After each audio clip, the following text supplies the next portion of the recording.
Hello, Sigma Riz Lord. What is up? Okay, new recording setup. I've got all my things here. So the mic did die. That's why the recording ended so abruptly. Um, so it's all charged up now. It should all be working.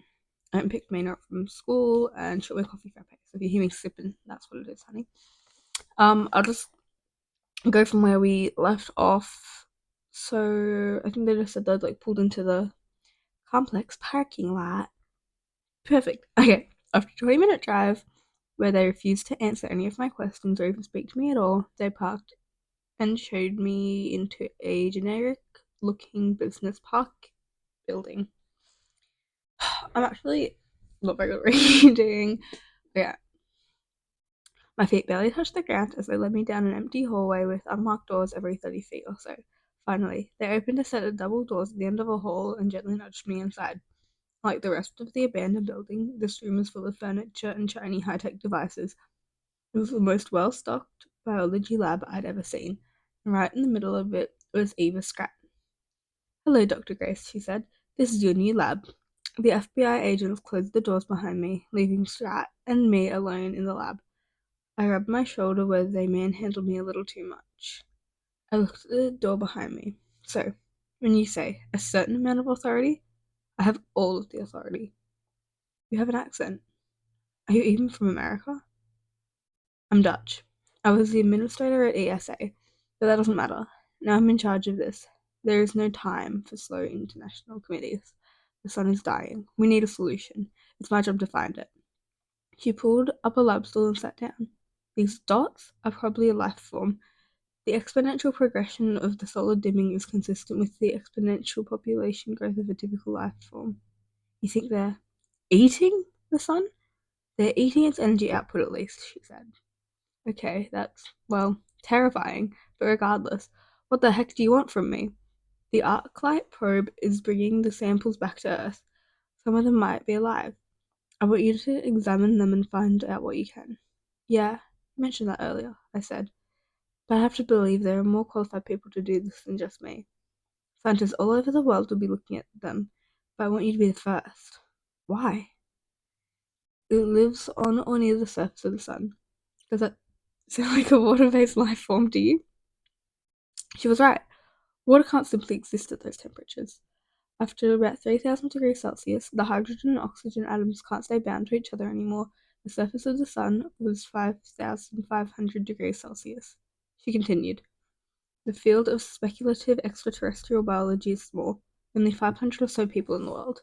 And everyone I talk to, from Oxford professors to Tokyo University researchers, seems to agree that you could have led it if you hadn't suddenly left. If you hadn't suddenly left." "Gosh," I said, "I didn't leave on good terms. I'm surprised he had such nice stuff to say about me." "Everyone understands the gravity of the situation. There's no time for old grudges. But for what it's worth, you'll be able to show everyone you were right. You don't need water for life. Surely that must be something you want." "Sure," I said. "I mean, yeah. But not like this." She hopped off her stool and headed to the door. "It is what it is. Be here on the 23rd at 7 p.m. I'll have a sample waiting for you." "What?" I said.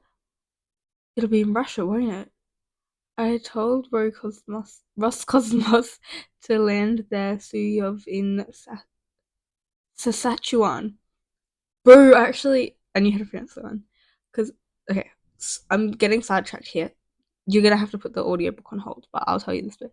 Because there's a Chapel Roan song where she says, like, she's gonna move to Saskatchewan. So I know it. Okay, I feel pretty good. Okay, I'll keep going. I'll go from the top so I can say it again. "I told Roscosmos to land their Soyuz in Saskatchewan. The Royal Canadian Air Force will recover the sample and bring it directly here to San Francisco via fighter jet.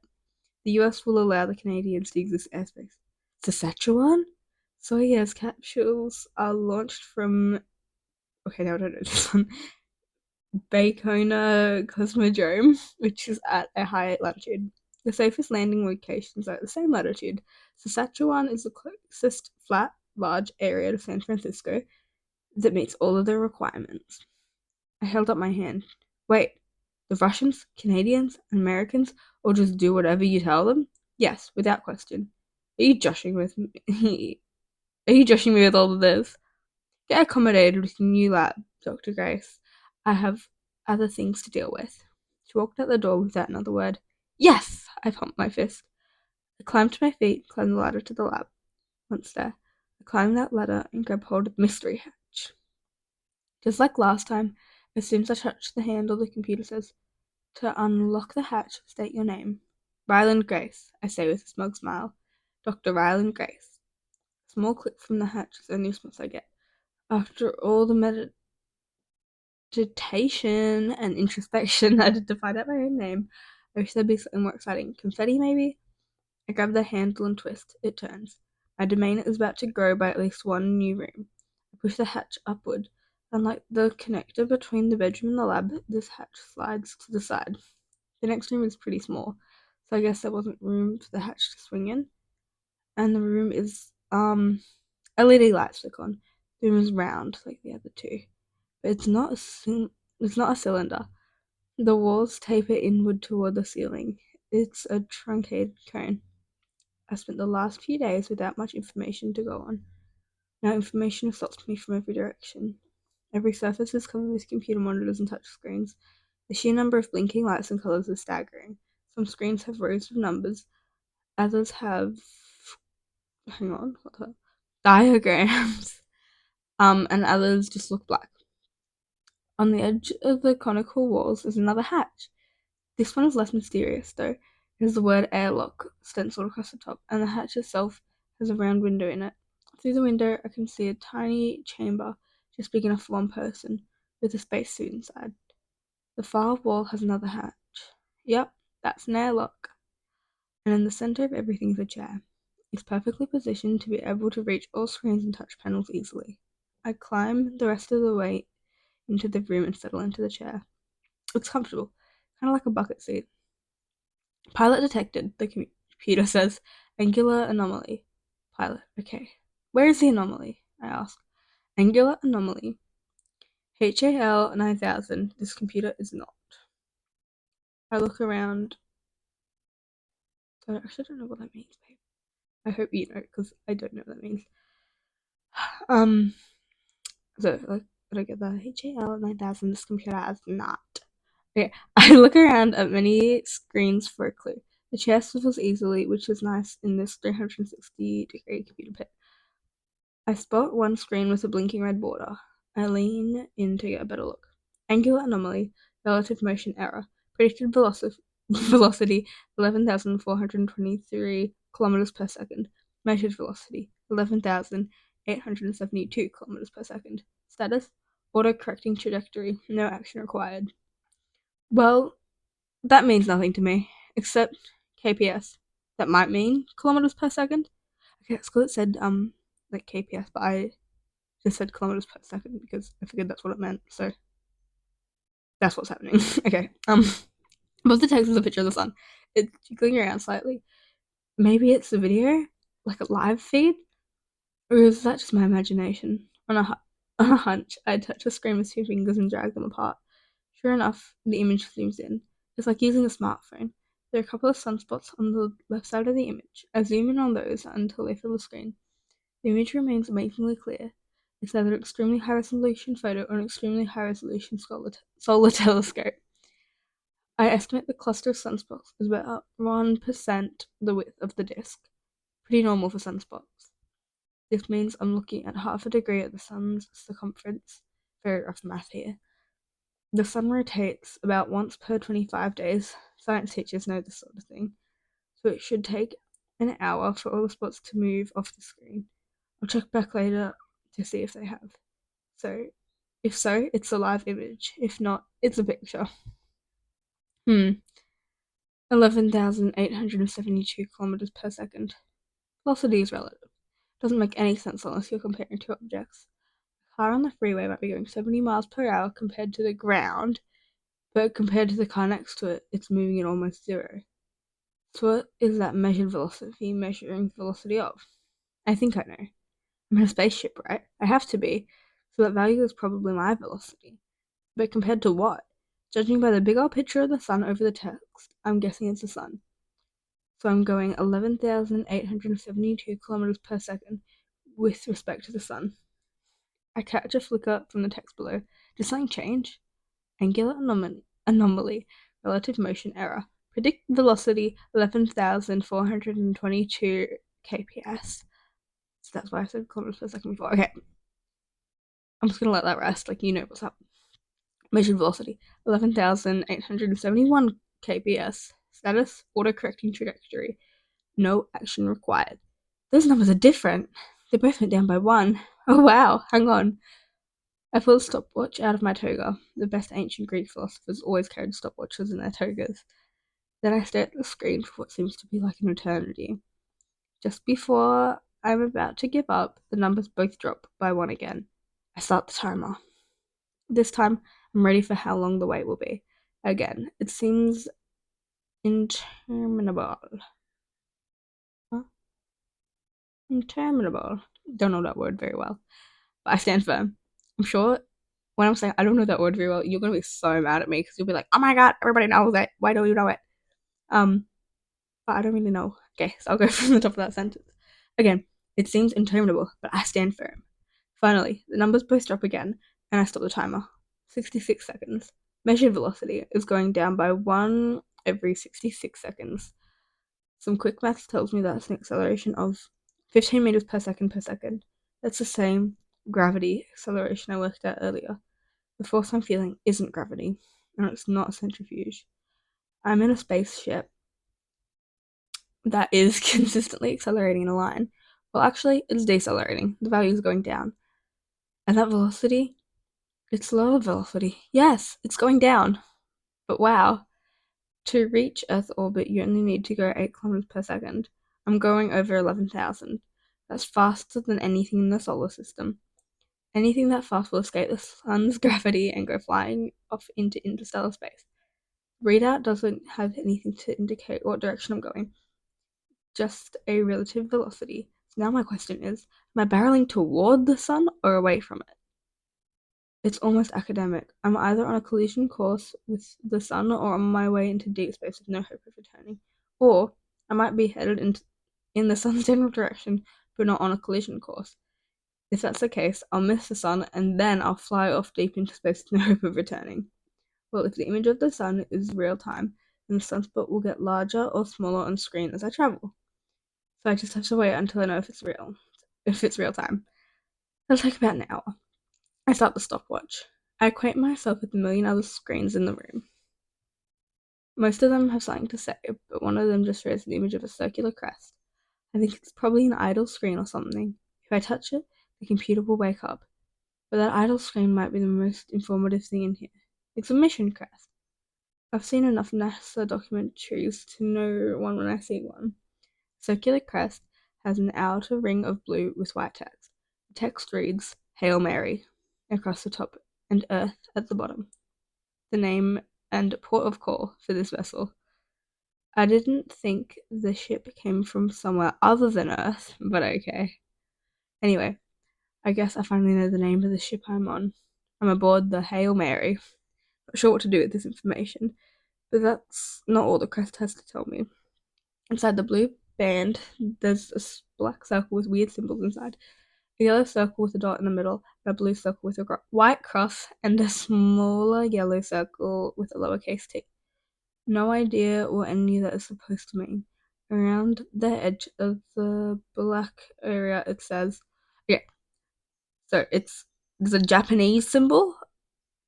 There's 2 Japanese symbols. So there's like a Japanese word, a Russian word, and Grace. The crew. I'm Grace. Those other 2 must be the names of the mummies in the bunks downstairs. A Chinese person and a Russian person. Okay, so it was Chinese, not Japanese. My bad, G. A Chinese person and a Russian person. The memory of them is almost at the surface, but I can't quite pull it out.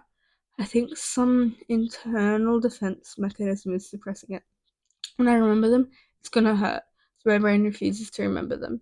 Maybe I don't know. Maybe I'm a science teacher, not a trauma psychologist. I wipe my tears clear. Maybe I won't push too hard for that memory just yet. I have another hour to kill. I'll let my mind wander to see what else I can remember. It's getting easier and easier. I'm not 100% comfortable with this, I said. My voice was muffled by the hazmat suit I wore. My breath fogged up the clear vinyl face window thingy. You'll be fine, said Strat's voice over the intercom. She watched from the other side of the double-paned, very thick glass. They made a few upgrades to the lab. All the equipment was all the same, but now the entire room was air-sealed. The walls were lined with thick plastic sheets, all held together with some kind of special tape.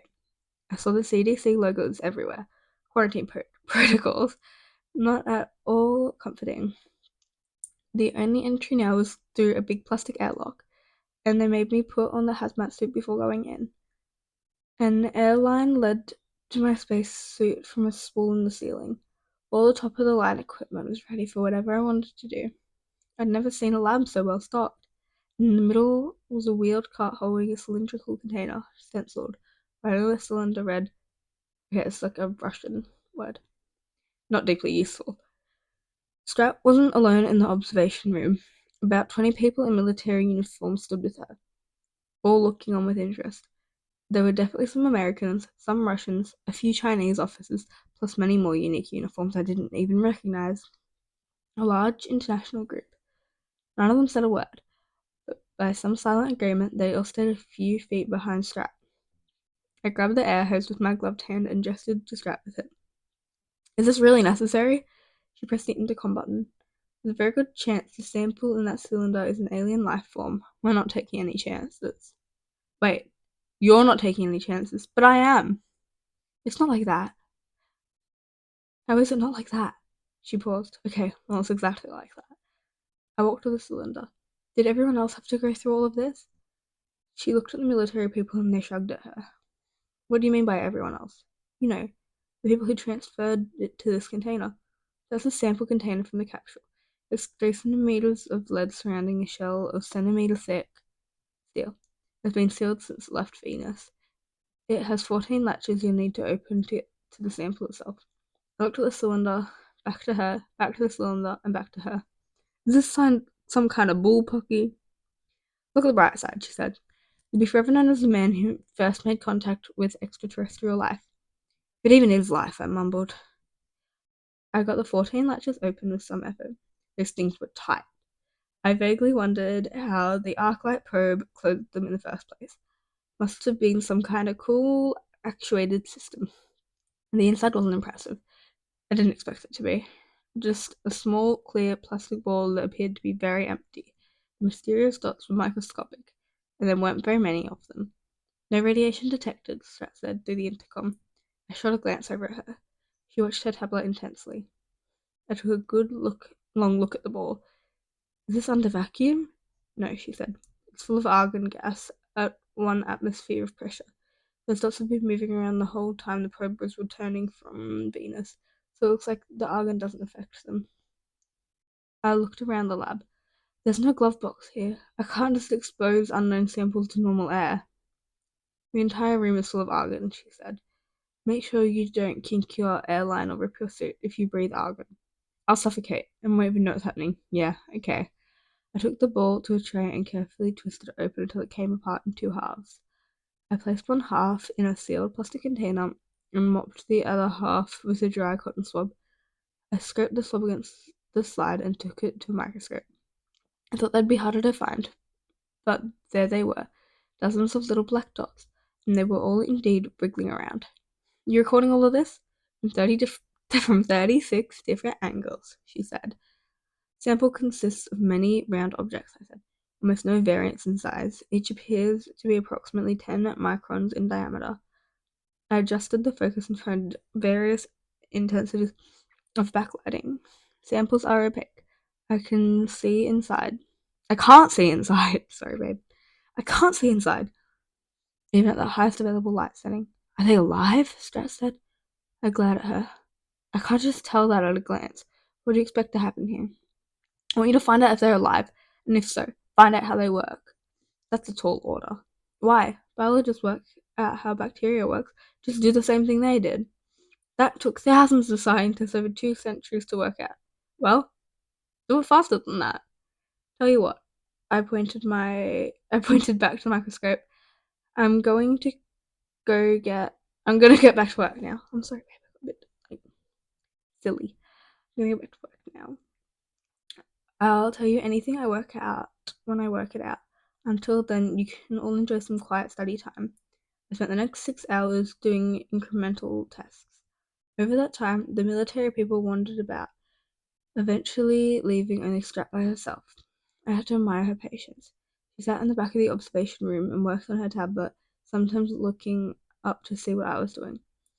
She perked up as I cycled my way through the airlock into the observation room. Got something? She asked.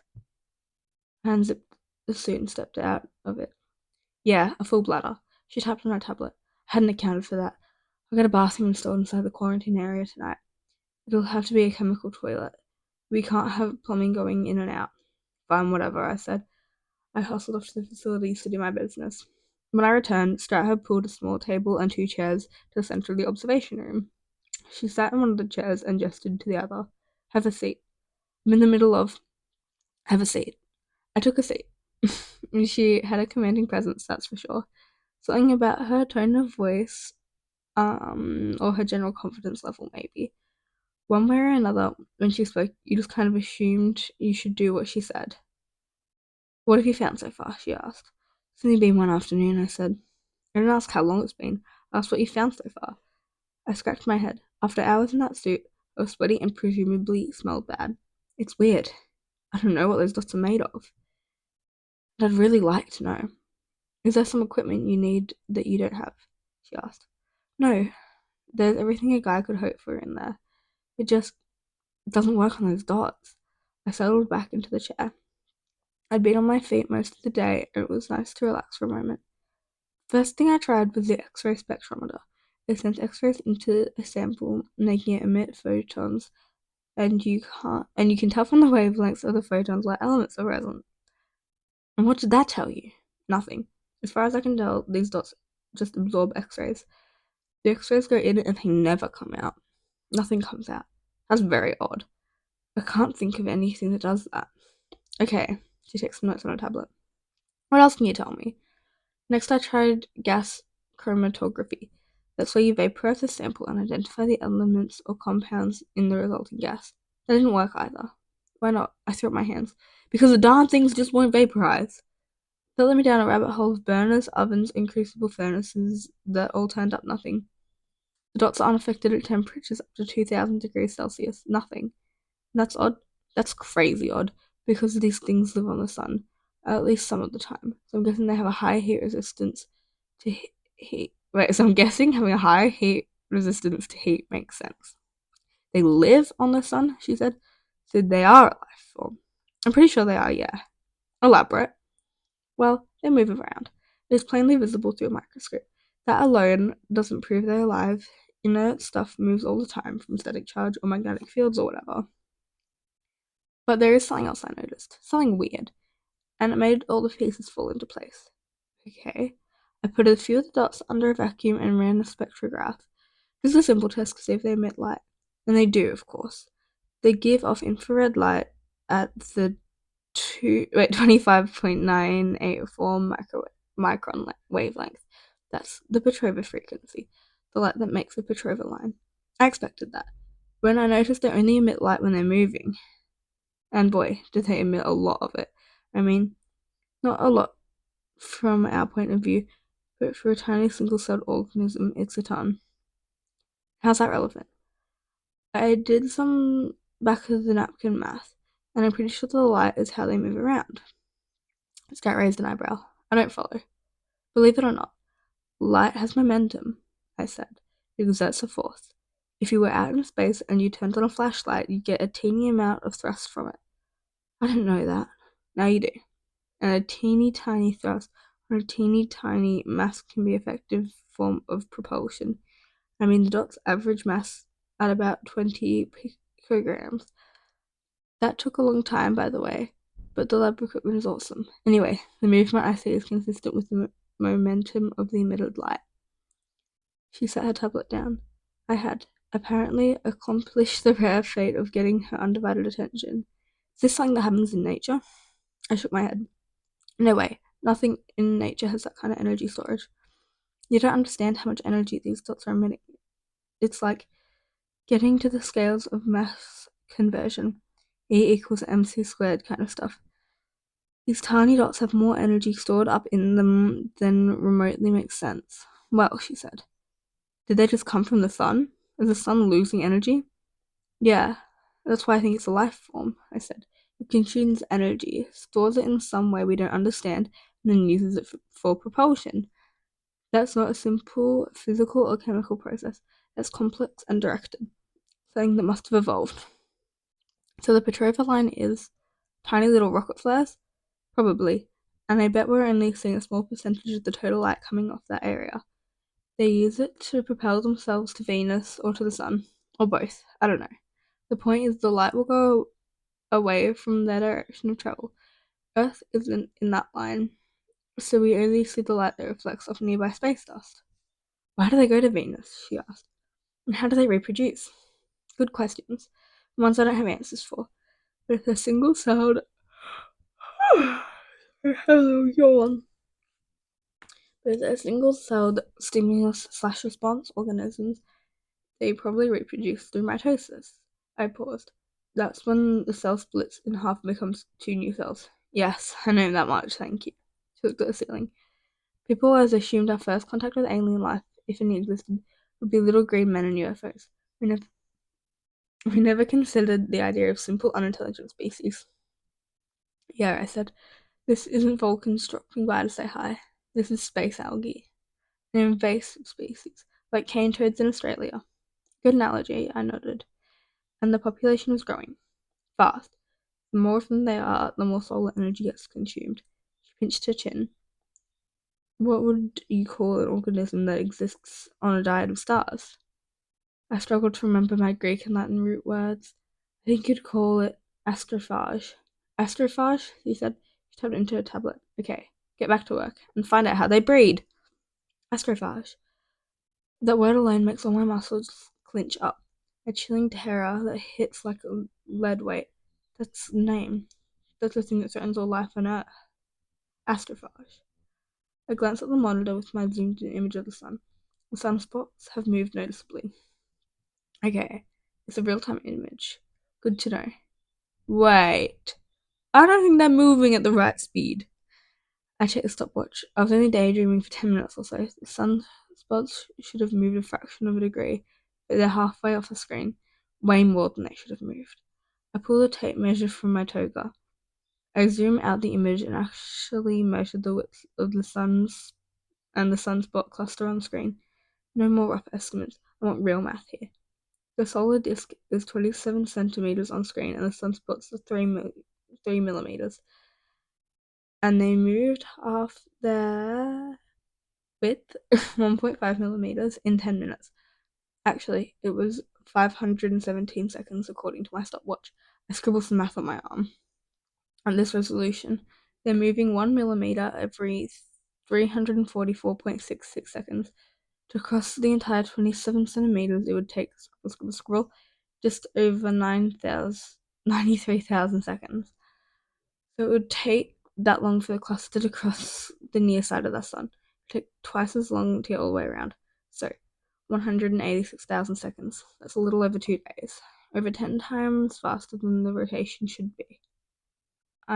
This star I'm looking at, it's not the sun. I'm in a different solar system. Dun dun dun. Okay, we are on chapter 4 now. Hope you're enjoying it so far. Love you dearly. I'm gonna get back to my coffee cafe.